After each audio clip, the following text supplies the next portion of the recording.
नमस्कार दोस्तों, India speaks daily के आज के न्यूज बुलेटिन में आपका बहुत बहुत स्वागत है। मैं हूं आपके साथ रति अग्निहोत्री।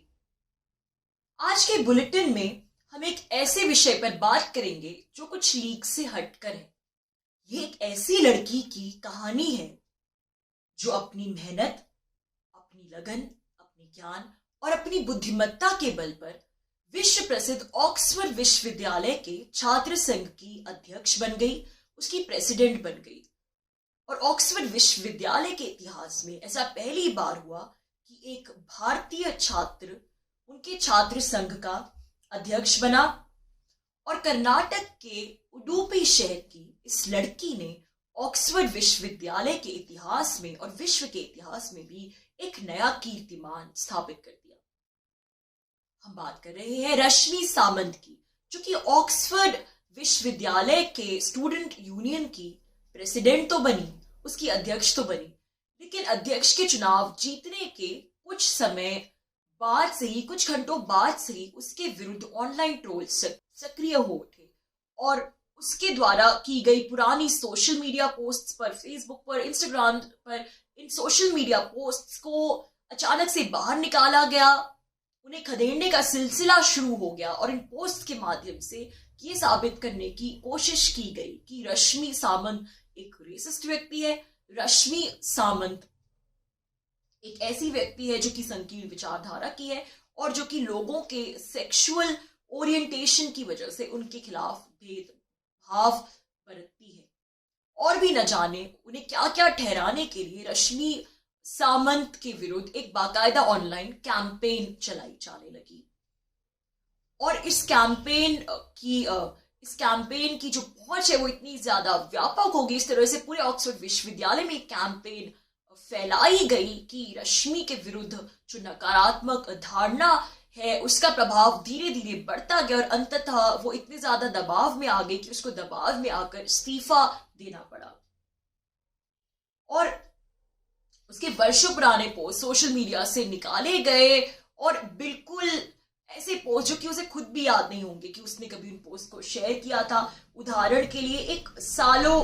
पुरानी पोस्ट जिसमें रश्मि मलेशिया घूमने गई थी और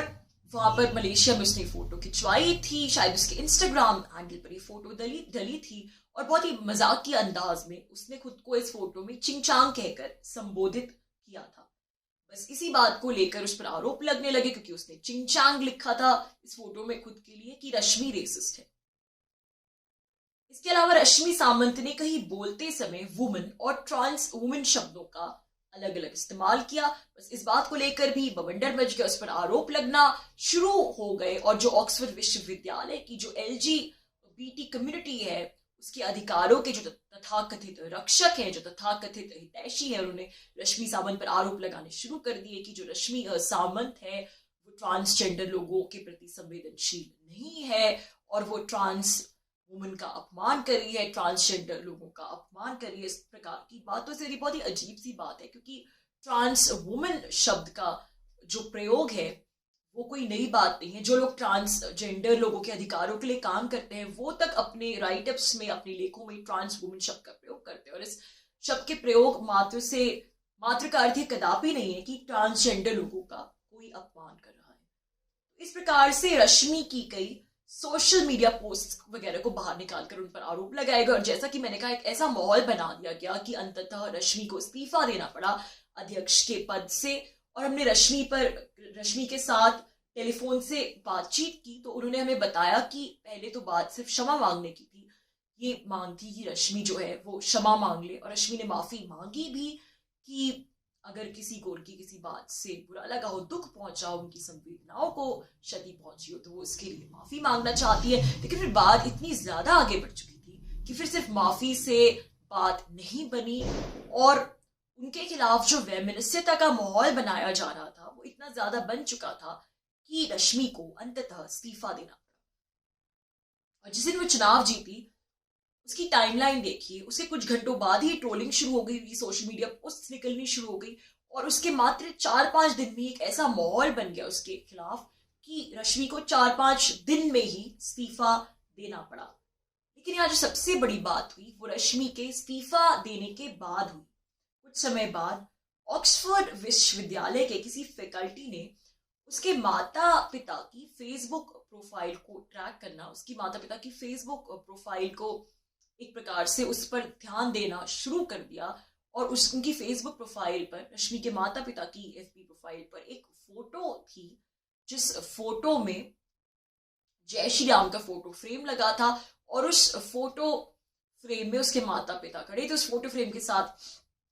उसके माता पिता की यह तस्वीर थी। और इस फोटो को लेकर ऑक्सफोर्ड की उस फैकल्टी ने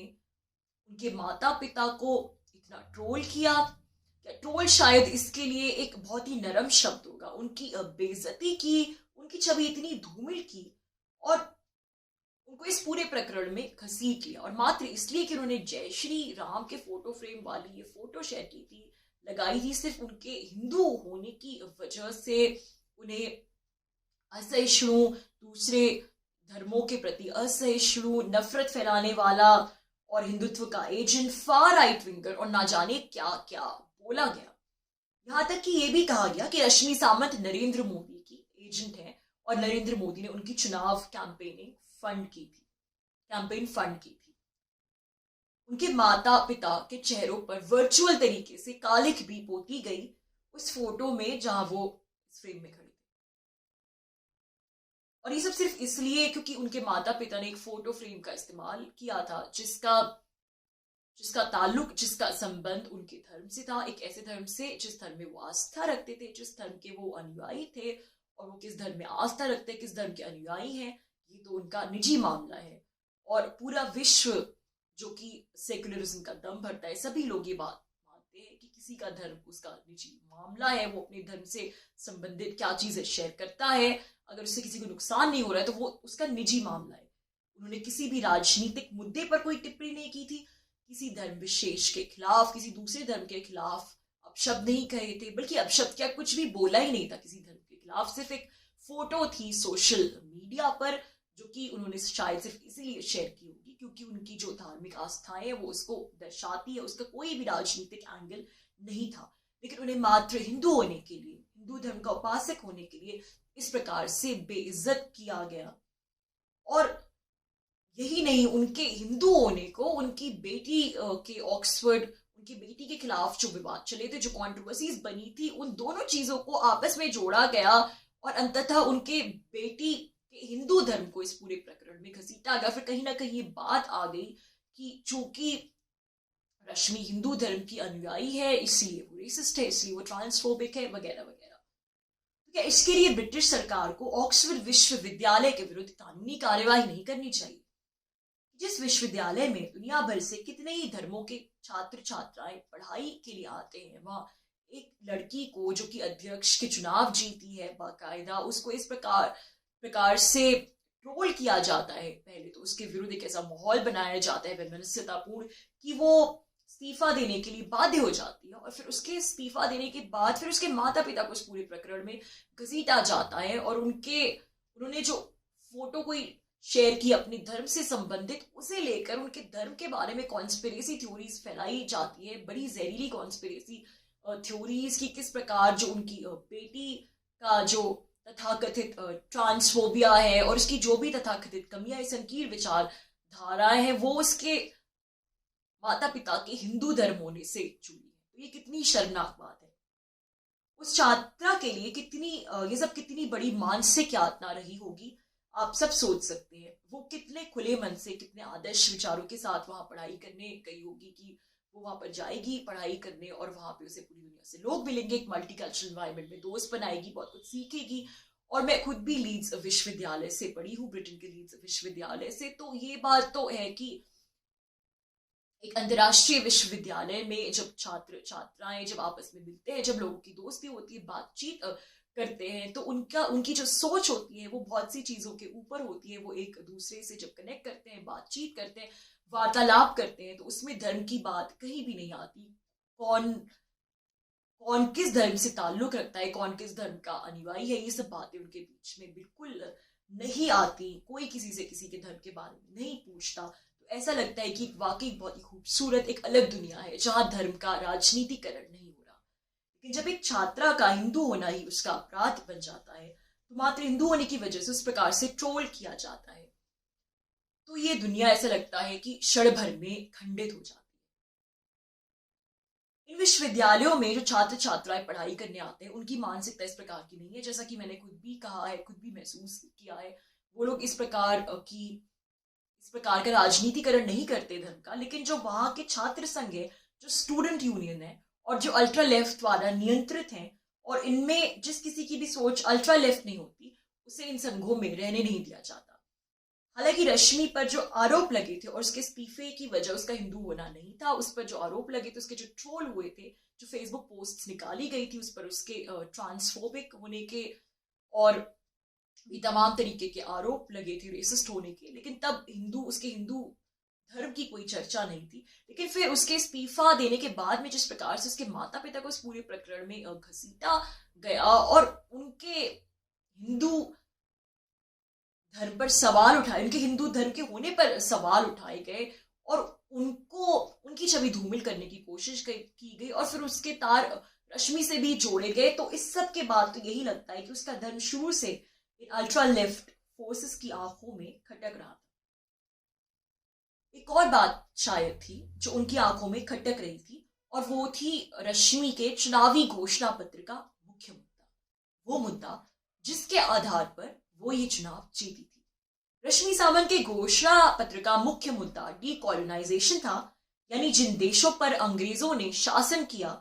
उनके लोगों को मानसिक दासता से मुक्त कराना, उन्हें मानसिक दासता के दलदल से निकालना। और इस मुद्दे पर वो चुनाव जीती थी। उसकी बहुत सी स्पीचेस में ब्रिटेन के इंपीरियलिस्ट प्रोजेक्ट की, उसके कॉलोनियलिज्म के प्रोजेक्ट की तीखी आलोचना थी, और इस बात पर उसने फोकस किया था कि किस प्रकार से जो ग्लोबल साउथ के लोग हैं, उनकी पीड़ा, उनकी जो परेशानियां हैं,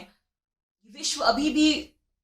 उससे उतना परिचित नहीं है, उस पर अभी भी उतनी बातचीत नहीं होती। कहने का अर्थ ये है कि जिन देशों पर, चाहे वो अफ्रीकी देश या भारत हो, ब्रिटेन ने, अंग्रेजों ने लंबे समय तक शासन किया, उन देशों के लोगों ने जो दासता का दंश झेला है, जो मानसिक दंश झेला है, और जो उनके व्यक्तित्व पर, उनके समूचे व्यक्तित्व पर, उनकी समूची शख्सियत पर आज भी हावी होता है, पूरे देश के व्यक्तित्व पर हावी हो जाता है, उस पीड़ा का, उस दंश का इतना जिक्र नहीं होता, उस पर इतना विमर्श नहीं होता। तो रश्मि का ये रैडिकल डीकॉलोनाइजेशन प्रोजेक्ट ऑक्सफोर्ड छात्र संघ के अल्ट्रा लेफ्टिस्ट को रास नहीं आया। जो अल्ट्रा लेफ्ट, जो कि ऑक्सफोर्ड के छात्र संघ को नियंत्रित करता है, बहुत सी ब्रिटिश विश्वविद्यालयों के छात्र संघों को, जैसे कि हमने कहा, अल्ट्रा लेफ्ट नियंत्रित करता है। और हमें ये जानकर हैरानी हुई, रश्मि ने हमें खुद ये बात बताई कि किस प्रकार से ऑक्सफोर्ड विश्वविद्यालय के तथाकथित बुद्धिजीवी ब्रिटेन के कॉलोनियलिज्म प्रोजेक्ट को, उसके इंपीरियलिस्ट प्रोजेक्ट को उचित ठहराते हैं, तर्कसंगत ठहराते हैं, ये कह के कि अगर ब्रिटेन इन देशों पर शासन नहीं करता, अगर वो यहाँ पे जाके अपने खुद के राज्य की स्थापना नहीं करता, तो ये देश विकास नहीं करते, यहाँ पे अंग्रेजी भाषा नहीं आती, और यहाँ के लोग अभी भी पिछड़े हुए और बगैर पढ़े लिखे रह जाते। बस रश्मि ने उनके इसी नैरेटिव को चुनौती देने का जोखिम उठाया, और इसीलिए उसे इस प्रकार की हेट कैंपेन का निशाना बनाया गया। क्योंकि यदि एक ऐसा व्यक्ति, आप खुद ही सोचिए, ऑक्सफोर्ड विश्वविद्यालय छात्र संघ का अध्यक्ष बनेगा, तो जाहिर सी बात है उसका जो डीकॉलोनाइजेशन का प्रोजेक्ट है, उसका जो डीकॉलोनाइजेशन का जो माइंडसेट है, वो फिर ऑक्सफोर्ड विश्वविद्यालय के दूसरे छात्रों में भी फैलेगा, उनके जहन में, उनके दिमाग में भी ये बात घर बनाएगी। फिर चाहे वो अफ्रीका के छात्रों, भारतीय छात्रों, या फिर दुनिया भर के विकसित देशों के छात्र क्यों ना हो, अंग्रेज छात्र क्यों ना हो, वो भी ये सोचने के लिए बाध्य हो जाएंगे कि हाँ, जो ये ब्रिटिश शासन था या अंग्रेजों का शासन था दूसरे देशों पर, ये जो कॉलोनियल प्रोजेक्ट है, ये कहीं से भी तर्क संगत नहीं है, और वो भी इस पर सवाल उठाना शुरू कर देंगे। और ये सब ना हो शायद इसलिए रश्मि के विरुद्ध ऐसा माहौल तैयार किया गया कि वह इस्तीफा देने हेतु बाध्य हो जाए। रश्मि सावंत का संघर्ष अभी समाप्त नहीं हुआ, ये तो उसके संघर्ष की शुरुआत मात्र है। रश्मि आजकल भारत में है और वो ऑनलाइन पढ़ाई कर रही है ऑक्सफोर्ड विश्वविद्यालय से, क्योंकि जब से कोरोना वायरस है तब से क्लासेस तो हालांकि ऑनलाइन ही होती रही है, लेकिन रश्मि आजकल ऑक्सफोर्ड से भारत आ गई है, क्योंकि अभी जो इसकी मानसिक दशा है वो बहुत अच्छी नहीं है। वो अभी भी उन सब बातों से बहुत परेशान है, जिन बातों से, जिस मनस्थिति से वो गुजरी है, पूरी तरह से उबर नहीं पाई है, लेकिन वो डटी हुई है मैदान में और ऑनलाइन ही अपनी पढ़ाई कर रही है। और ये हम सभी लोगों के संघर्ष की भी शायद शुरुआत मात्र है। हम सभी लोग, ऐसे लोग जो कि तथाकथित थर्ड वर्ल्ड कंट्रीज से ताल्लुक रखते हैं, जो कि उन देशों से हैं जहां पे अंग्रेजों ने शासन किया है, जिन देशों पर, और ऐसे लोग जिन्हें अंग्रेजी भाषा सीखने की, उसमें बहुत ज्यादा पढ़ाई करने की, उनके विश्वविद्यालयों में जाके भी पढ़ाई करने की, अंग्रेजी में किताबें लिखने की भी अनुमति है, लेकिन उनकी इंपीरियलिस्ट सोच पर सवाल उठाने की अनुमति शायद अभी भी नहीं है। दोस्तों, आज के लिए बस इतना ही। बहुत जल्द आपसे फिर मुलाकात होगी कुछ नई खबरों के साथ। तब तक के लिए अनुमति दीजिए। नमस्कार।